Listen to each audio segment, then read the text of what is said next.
Nous allons faire le compte à rebours des 10 erreurs les plus courantes qui tuent les moteurs, celles que chaque mécanicien voit défiler, depuis les mauvaises habitudes ignorées qui sabotent votre voiture en silence, jusqu'aux erreurs coûteuses qui peuvent exploser votre budget du jour au lendemain.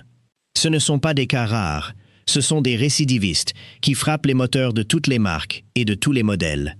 Quel petit oubli se hisse en tête de liste comme l'erreur la plus chère, celle qui achève un moteur? Allons-y. Commençons avec le numéro 10. Rouler avec le réservoir presque vide peut sembler anodin, mais c'est un tueur silencieux pour les moteurs modernes. La pompe à carburant est enfouie à l'intérieur du réservoir et elle dépend de l'essence pour rester froide et lubrifiée. Quand le niveau tombe en dessous d'un quart du réservoir, la pompe chauffe davantage et travaille plus dur. Avec le temps, la chaleur et la contrainte l'usent de l'intérieur. En parallèle, toutes les saletés et la rouille qui se sont déposées au fond sont aspirées dans le circuit de carburant, colmatant les filtres et les injecteurs. Ce qui avait commencé comme une habitude pour tenir un jour de plus entre deux pleins, finit souvent par une facture de 900 $, juste pour avoir voulu économiser 20 $ à la pompe.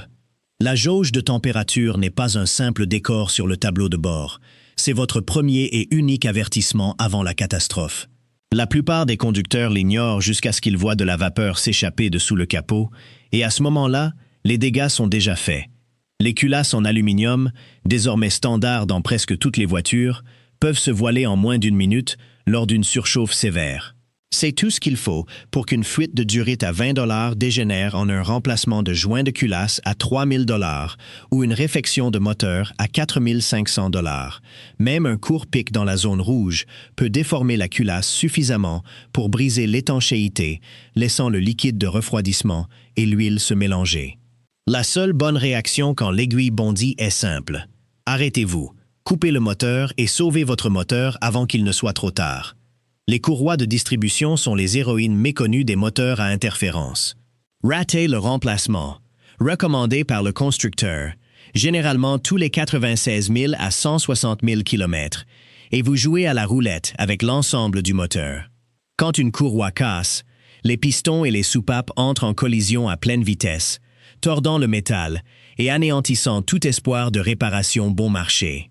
Le résultat est toujours catastrophique.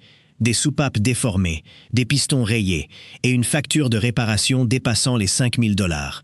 Tout ça parce qu'un entretien à 900 $ a été sauté. Chaque démontage d'un moteur mort avec une courroie cassée se ressemble. Un seul oubli, une destruction totale. Le calendrier d'entretien n'est pas une simple suggestion, c'est une échéance. Mettre la mauvaise viscosité d'huile est un raccourci vers les ennuis moteurs. Les moteurs modernes sont conçus pour des viscosités spécifiques. Ce qui est inscrit sur le bouchon n'est pas une simple suggestion. Utilisez une huile plus épaisse, comme 5W30, dans un moteur conçu pour du 0W20, et vous étouffez le débit là où il est le plus nécessaire.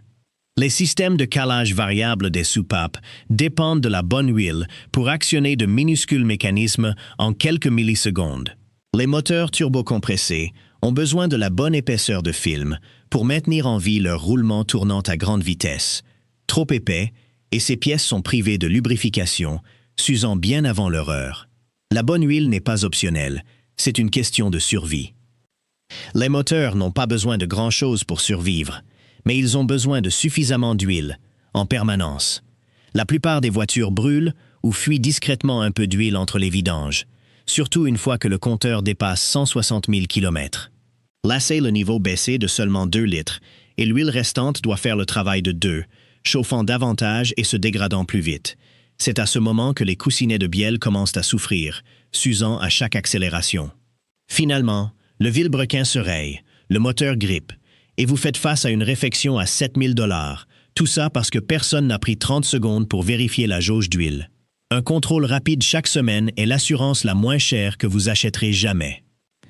Repousser les vidanges au-delà de 8000 km ou 6 mois, c'est comme jouer la vie de votre moteur à la roulette.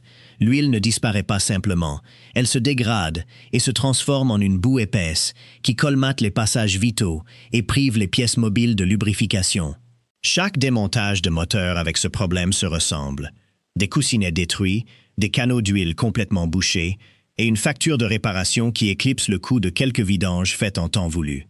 Des études montrent que 82% de l'usure des moteurs provient de particules en suspension dans l'huile usagée qui rongent les surfaces métalliques. Oubliez le battage publicitaire sur les fluides à vie. Les vidanges régulières sont l'assurance la moins chère que vous achèterez jamais.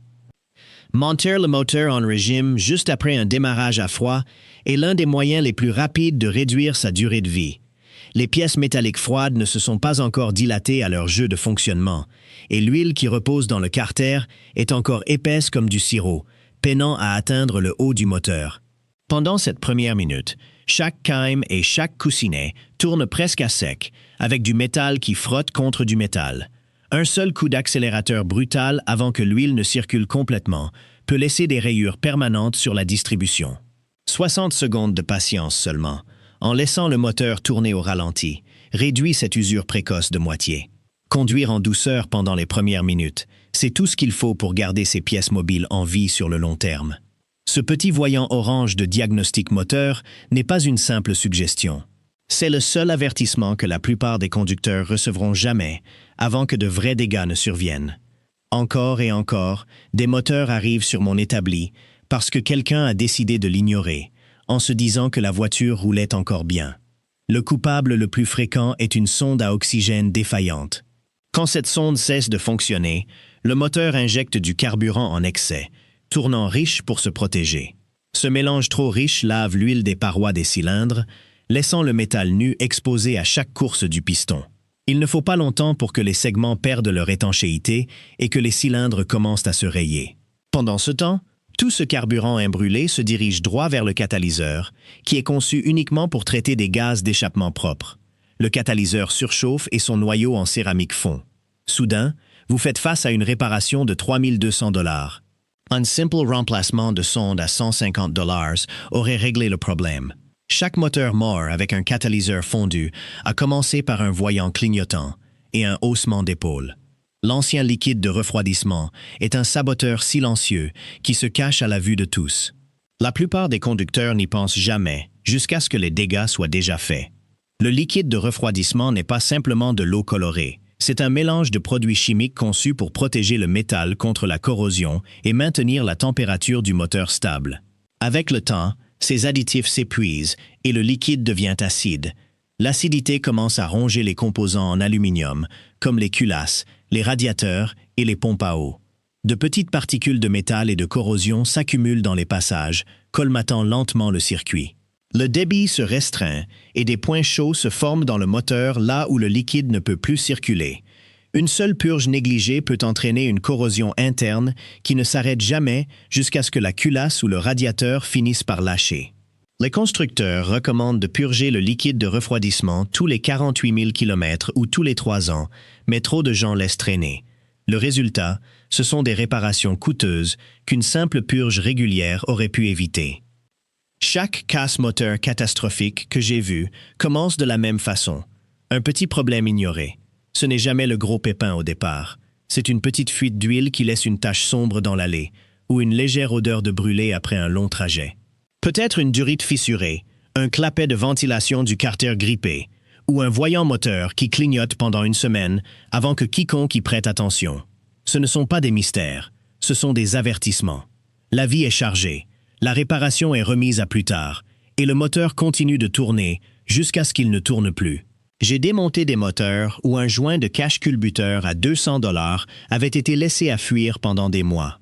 Cette huile sointe sur la courroie de distribution ou la courroie d'accessoires, ramollissant le caoutchouc jusqu'à ce qu'il glisse ou casse. Soudain, les soupapes et les pistons sont sur une trajectoire de collision, et ce qui aurait pu être une réparation rapide se transforme en une facture de 6 000 $.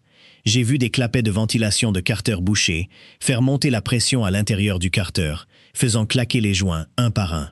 Chaque fuite ajoute plus de perte d'huile, plus de contamination, plus de risques.